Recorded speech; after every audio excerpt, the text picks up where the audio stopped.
ನನ್ನ YouTube channel ವೀಕ್ಷಕರಿಗೆ ಹೃತ್ಪೂರ್ವಕವಾದ ಸ್ವಾಗತ. ಇವತ್ತು ನಾನು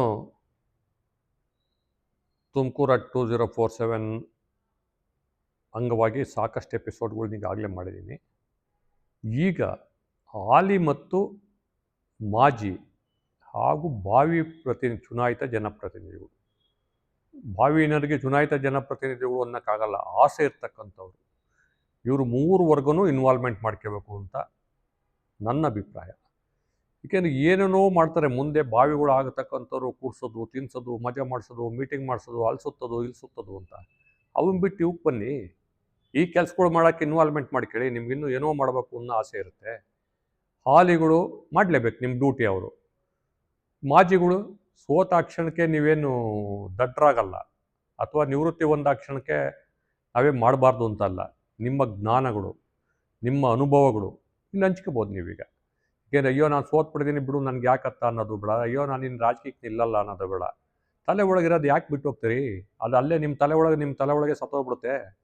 ಅದನ್ನು ಇಲ್ಲಿ ಒಂದು ಲಿಟ್ರೇಚರ್ ರೂಪಕ್ಕೆ ತಗೊಂಬಂದರೆ ಮುಂದಿನ ಯುವ ಪೀಳಿಗೆಗೆ 2047ಕ್ಕೆ ನಾವೆಲ್ಲ ಸೇರ್ಕೊಂಡು ಇವ್ರದ್ದು ಪಾತ್ರ ಇದೆ ಅನ್ನಂಗಾಗುತ್ತೆ. ಅದರಿಂದ ನೀವು 3 ವರ್ಗದವ್ರೂ ಇನ್ವಾಲ್ವ್ಮೆಂಟ್ ಮಾಡ್ಕೊಳ್ಳೇಬೇಕು ಅಂತಕ್ಕಂಥದ್ದು ನನ್ನ ಅಭಿಪ್ರಾಯ ಇದೆ. ನಾನು ಎಲ್ಲರೂ ಭೇಟಿ ಮಾಡ್ತೀನಿ ವೈಯಕ್ತಿಕವಾಗಿ. ನನಗೇನು ಯಾವುದೇ ನಮ್ಮ ಪದೇ ಹೇಳ್ತೀನಿ, ಪಕ್ಷಗಳಿಲ್ಲ ನನಗೆ. ಪಕ್ಷದ ಜಾತಿ ಯಾವುದೂ ಇಲ್ಲ. ಅವನು ದೊಡ್ಡವನು ಚಿಕ್ಕವನು ನನಗೇನಿಲ್ಲ. ಕಾಯ್ಬೇಕಾ ಹೋಗ್ತೀನಿ, ಹೇಳ್ತೀನಿ. ಬಟ್ ಜಾಸ್ತಿ ಕಾಯ್ಕೊಂಡು ಕುಂತ್ಕೊಳಕ್ಕಾಗಲ್ಲ, ನನಗೆ ಟೈಮ್ ಇಲ್ಲ. ಫೋನ್ ಮಾಡಿ ಕನ್ಫರ್ಮ್ ಮಾಡ್ಕೊಂಡು ಹೋಗ್ತೀನಿ, ಅವ್ರ ಜೊತೆ ಒಳಗೆ ಭೇಟಿ ಮಾಡಿ ಬರ್ತಕ್ಕಂಥದ್ದು. ಇಲ್ಲ ಅವ್ರು ಇಲ್ಲವ್ರೆ ಅಂತಂದ್ರೆ ನಾನು ಹೋಗಿ ಆ ಕೆಲಸ ಮಾಡೋಕ್ಕೆ ನಾನು ತಯಾರಿಲ್ಲ. ಹಿಂದೂ ಮಾಡಿಲ್ಲ, ಮುಂದೂ ಮಾಡಲ್ಲ. ಅದಾಗಂತೂ ಕ್ಲಾರಿಟಿ ನಂದು ಅದರೊಳಗೆ ನೋ ಡೌಟ್. ಈಗ ನೋಡಿ, ಇಲ್ಲಿ ತುಮಕೂರು ಜಿಲ್ಲೆಗೆ 3 ಜನ ಲೋಕಸಭಾ ಸದಸ್ಯರು ಬರ್ತಾರೆ. ದಿಶಾ ಕಮಿಟಿಗೆ ಒಬ್ಬರು ಅಧ್ಯಕ್ಷರಾಗ್ತಾರೆ, ಸೋಮಣ್ಣವರೇ ಅಧ್ಯಕ್ಷರಾಗ್ತಾರೆ. ಯಾಕೆಂದರೆ ಹೈಯೆಸ್ಟ್ ಜಾಗನೂ ಅವ್ರದ್ದೇ, ಕೇಂದ್ರ ಸಚಿವರು, ಅದ್ರಾಗ ಎರಡನೇ ಮಾತಿಲ್ಲ. ಇನ್ನಿಬ್ಬರು ಸದಸ್ಯರು ಉಪಾಧ್ಯಕ್ಷರಾಗ್ತಾರೆ. ಈ ಮಂಜುನಾಥ್ ಅವರು ಉಪಾಧ್ಯಕ್ಷರಾಗ್ತಾರೆ, ಕಾರಜೋಳ ಅವರು ಉಪಾಧ್ಯಕ್ಷರಾಗ್ತಾರೆ. ಸಪೋಸ್ ನಮ್ಮ ಇವರು ಯಾರು ರಾಜ್ಯಸಭಾ ಸದಸ್ಯರು ಜಗ್ಗೇಶ್ ಅವರು ತುಮಕೂರು ಜಿಲ್ಲೆನೇ ನೋಡಲ್ ಆಫೀಸರ್ ಆಯ್ಕೆ ಮಾಡ್ಕೊಂಡಿದ್ರೆ, ನನಗೆ ಗೊತ್ತಿಲ್ಲ ಅವ್ರು ಯಾವ್ದು ಆಯ್ಕೆ ಮಾಡ್ಕೊಂಡವ್ರೆ, ಏನು ಮಾಡೋರೆ ಅಂತ.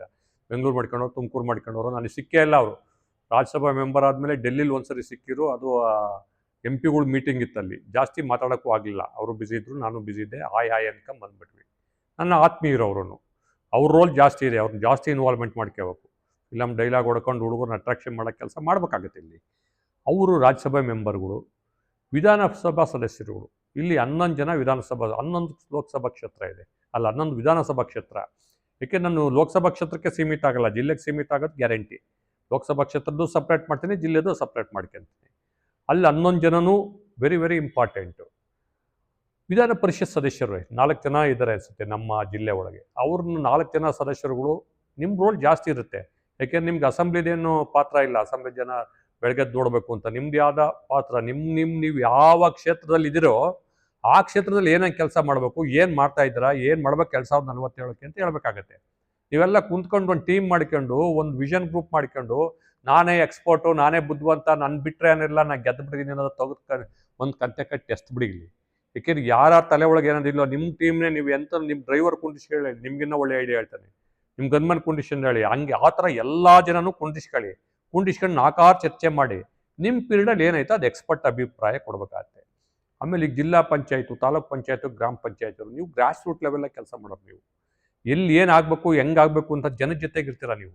ಒಬ್ಬ MLA ಹೋಗಿ ಎಲ್ಲ 250 ಹಳ್ಳಿಗೆ ಹೋಗು, 236 ಬೂತ್ಗೆ ಹೋಗು ಅಂತಂದ್ರೂ ಕಷ್ಟ ಐತೆ. ಒಬ್ಬ MP ಹೋಗಿ 1906 ಬೂತ್ಗೆ ಹೋಗು ಅಂದ್ರೂ ಕಷ್ಟ ಐತೆ. ನೀವು ಲೋಕಲಲ್ಲಿ ನಿಮ್ಮ ವ್ಯಾಪ್ತಿ ಒಳಗೆ 50 ಬೂತ್ ಬರ್ತವೆ, ಅಥವಾ 40 ಬೂತ್ ಬರ್ತವೆ, 20 ಬೂತ್ ಬರ್ತವೆ. ಗ್ರಾಮ ಪಂಚಾಯತಿಗೆ ಒಂದೇ ಒಂದು ಬೂತ್ ಬರುತ್ತೆ, ಅರ್ಧ ಬೂತ್ ಬರುತ್ತೆ. ನಿಮ್ಮ ವಾರ್ಡ್ ಅಂತ ಮಾಡಿರ್ತಾರೆ. ಅವ್ರು ನೀವು ಕೂತ್ಕೊಂಡು ಅಲ್ಲಲ್ಲಿಂದಲೂ ತಗೊಂಡು ನೀವು ಕೊಡ್ಬೇಕಲ್ಲ ನಿಮ್ಮ ಐಡಿಯಾಗಳ. ಅವು ನನಗೆ ಅವರಿಂದ ಇವರಿಗೆ ಆ ಪಾಯಿಂಟ್ಸ್ಗಳು ಬಂದರೆ ಅರ್ಥ ಆಗುತ್ತೆ. ನೀವು ಯಾರು ಸುಮ್ಮನೆ ಕೂತ್ಕೊಂಡಿರ, ಲೇಜಿ ಆಗಿದ್ರೆ ಕೊಟ್ಟಿಲ್ಲ, ಅವ್ರ ವಿರುದ್ಧವಾಗಿ ನಾನು ಆ ಊರಿನಲ್ಲೇ ಹೋಗಿ ಒಂದು ವೀಡಿಯೋ ಮಾಡ್ಕೊಂಬರ್ತೀನಿ. ಯಾಕೆಂದ್ರೆ ನಾನು ಇದು 1000 ಎಪಿಸೋಡ್ ಇದು ಮುಗಿದ್ಮೇಲೆ ಹಳ್ಳಿಗಳಿಗೂ ಹೋಗ್ತೀವಿ ನಾವು.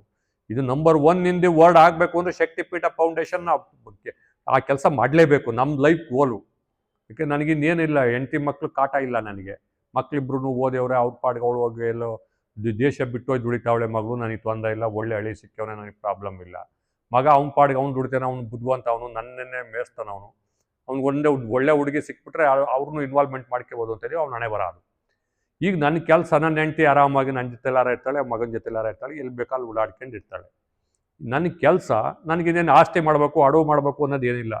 ಶಕ್ತಿಪೀಠ ಕ್ಯಾಂಪಸ್ಸು, ಡಾಟಾ ಪಾರ್ಕ್ ಮಾಡಬೇಕು, ಅದರಲ್ಲಿ ಆದಾಗ ಮಾಡ್ಕೊಂಡು ಹೋಗ್ತಾನೆ. ಬಿಟ್ಟರೆ 24/7 ಶಕ್ತಿಪೀಠಗಳ ಕೆಲಸ, ಜಲಪೀಠದ ಕೆಲಸ, ಅಭಿವೃದ್ಧಿ ಪೀಠದ ಕೆಲಸನೇ.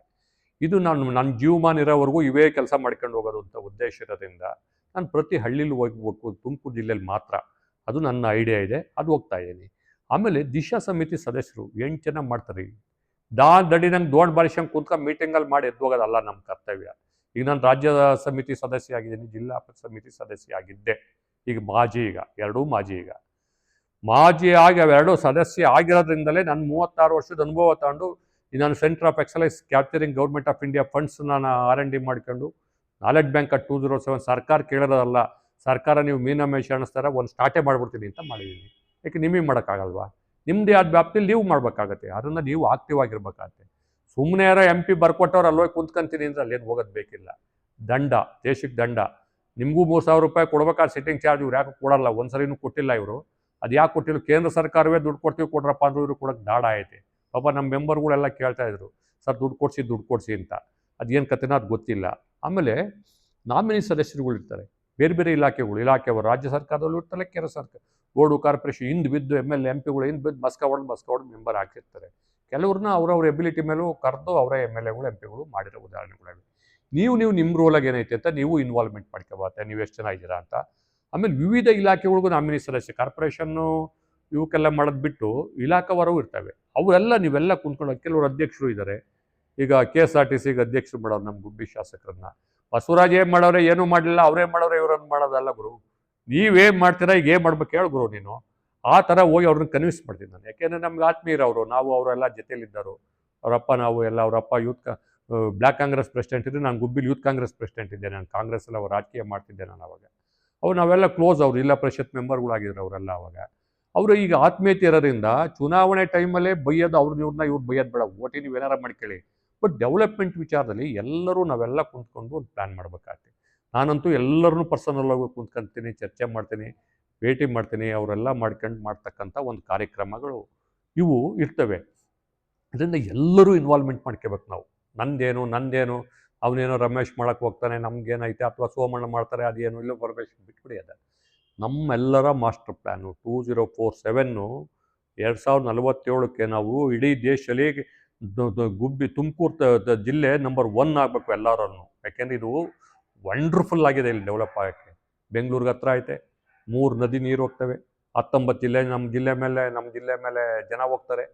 ಆಮೇಲೆ ನಿಮಗೆ ಮ್ಯಾಕ್ಸಿಮಮ್ 12,500 ಎಕರೆ ಒಳಗೆ ಇಂಡಸ್ಟ್ರಿಯಲ್ ಏರಿಯಾ ಡೆವಲಪ್ ಮಾಡೋಕ್ಕೆ ಡಿಕ್ಲೇರ್ ಮಾಡಿಸೋರು ಬಸವರಾಜ್ ಅವರು. ಏರ್ಪೋರ್ಟ್ ತರ್ತೀವಿ ಅಂತ ಹೇಳ್ತೀವಿ, ಮೆಟ್ರೋ ಬರುತ್ತೆ ಅಂತ ಹೇಳ್ತೀವಿ, ಎಲ್ಲ 5-6 ಹೈವೇಗಳಿವೆ, ಇನ್ನೊಂದು 2 ಮಾಡಿಸ್ಬೇಕು. ಈಗ ಸೋಮಣ್ಣವರು 3-4 ಲೈನು ರೈಲ್ವೆ ಲೈನ್ಗಳಿವೆ. ಈಗ ಅವರು ಪ್ರಪೋಸಲ್ 1-2 ಮಾಡಿಸ್ಬೇಕಾಗುತ್ತೆ.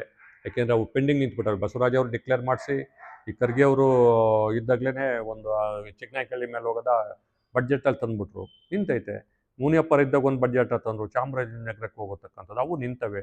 ಅವೇನೋ ಅವರು ಯಾವನೋ ಸರ್ವೆ ಮಾಡೋಕ್ಕೆ ಕೊಟ್ಬಿಡ್ತಾರೆ, ಅವನ್ನೆಲ್ಲ ಕುಂತ್ಕೊಂಡು AC ರೂಮಲ್ಲಿ ಕುಂತ್ಕೊಂಡು ಮಾಡೋಕ್ಕೆ ಯಾವ್ದು ಕೊಟ್ಬಿಡ್ತಾನೆ, ಅಲ್ಲಾಗಲ್ಲ, ಫೀಲ್ಡಿಗೆ ಬಂದಿಲ್ಲ. ಅವನ್ನೆಲ್ಲ ನಾವು ಮಾಡಿಸ್ಬೇಕಾಗತ್ತೆ.